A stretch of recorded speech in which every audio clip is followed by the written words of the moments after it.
आपको नेताओं की कुर्सी चाहिए, एमएलए की कुर्सी चाहिए, यहाँ तक कि पीएम की भी कुर्सी चाहिए, तो आपको सिर्फ मुसलमानों को परेशान करना है और आपको कुछ भी नहीं करना है। जी हाँ, मैं ऐसा क्यों कह रहा हूँ? क्योंकि देश में कुछ सालों में मुसलमानों के मदरसों पर, उनके मज़ारों पे जिस तरीके का बुलडोज़र चला है, वो सब इस पूरे दुनिया को पता है। अब दोस्तों, इन लोगों ने मस्जिद और मज़ार को तोड़ते-तोड़ते ये खबर इतनी बड़ी बनी है कि इंटरनेशनल मीडिया ने भी अब इसकी रिपोर्टिंग की है और इस खबर को कवरेज किया है। जी हाँ, मैं आपको स्क्रीन पे दिखाऊँगा। अल जज़ीरा की रिपोर्ट है कि उन्होंने इसके बारे में क्या कहा है। सबसे पहले मैं आपको ये कुछ वीडियो दिखाना चाहता हूँ कि किस तरीके से उत्तर प्रदेश हो, मध्य प्रदेश हो या इंडिया का कोई भी जगह हो, जहाँ भी भाजपा की सरकार है, मुसलमानों के किस तरीके से मस्जिदों पर, मज़ारों पर, उनके घरों पर अवैध बता करके बुलडोज़र चला दिया जाता है। सबसे पहले आप ये वीडियो देखो।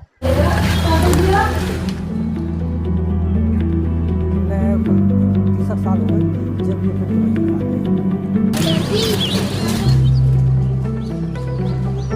फिर मस्जिद तो साहब 100 साल से भी ज़्यादा पुरानी है। हमने तो ये कच्ची देखी थी, फिर सन 65 में 60-65 में ये पक्की हो गई। हमारे बड़े बूढ़ों ने करा दी पक्की, हमें तो मालूम भी नहीं। उसके बाद फिर हमने कोई 30 साल हो गए जब ये फिर दुबई करा दी है।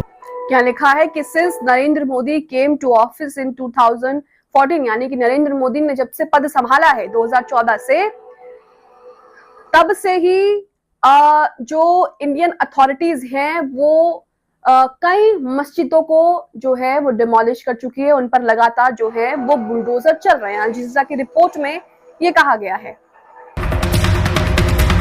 जी, ये उत्तर प्रदेश का वीडियो था। इस पे आपने देखा कि उन्होंने बताया भी कि हमारा सब कुछ लीगल था, उसके बाद भी इल्लीगल बता करके उस मस्जिद को ढा दिया गया, तोड़ दिया गया। अभी आपको मैं हाल फिलहाल में गुजरात का कुछ वाक़या बताऊँ, वहाँ भी मुस्लिम आबादी रहती थी। वहाँ हुआ ये कि 100 घर थे, कोई नोटिस नहीं थी और बुलडोज़र आया, 100 घर को तोड़ करके चला गया। और जब बाद में जनताओं ने पूछा तो एसडीएम साहब ने कहा कि नहीं, हमने कोई बुलडोज़र भेजा ही नहीं। तो ये हो रहा है भाजपा शासित प्रदेशों में। यानी आप सिंपल सा समझ लो कि जिनके पास अपनी नाकामी छुपाना होता है, वो इसी तरीके से हिंदू मुसलमान की लड़ाई लगवाते हैं। तो अभी भी आपको अपनी आंखें खोलनी है और भाजपा से अपने आप को बचाना है। ये लोग सिर्फ़ और सिर्फ हिंदू मुस्लिम की राजनीति करते हैं, इसके अलावा इनको कोई भी काम नहीं है। अभी जो है गौ रक्षक है, उनको किस तरीके से आजीवन कारावास यानी उम्र कैद की सज़ा हुई, लेकिन वहाँ पर जितने भी हिंदू दल है वो मुसलमानों से नफ़रत कर रहे हैं। वहीं पर कोई भी ये सवाल नहीं पूछ रहा कि भैया हमने आपको सपोर्ट किया और आपने मेरे लिए क्या किया, आपने मेरे लिए कुछ किया? लेकिन किसी भी बीजेपी ने कुछ नहीं किया, क्योंकि वो जानते हैं वो कुछ नहीं कर सकते।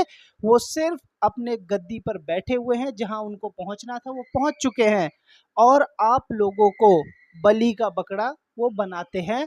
अभी भी समझ जाओ, आपको किस तरीके से वो बोलेंगे कि गाय के नाम पे वोट दो, लेकिन जब आप पकड़े जाओगे, आपको सज़ा होगी, तो ये अपने आप को पीछे खींच लेंगे और इसमें सिर्फ आप ही को दोषी बनाया जाएगा और वो लोग सत्ता के शिखर पर पहुंचे रहेंगे, ऐश करते रहेंगे और आप जेल में चक्की पीसते रहेंगे। यही सच्चाई है। अभी भी समझ लो कि भाजपा तुम्हारा सी काट रही है, सी बना रही है। अभी भी समझने का समय है, समझ लो, वरना बहुत देर हो जाएगी।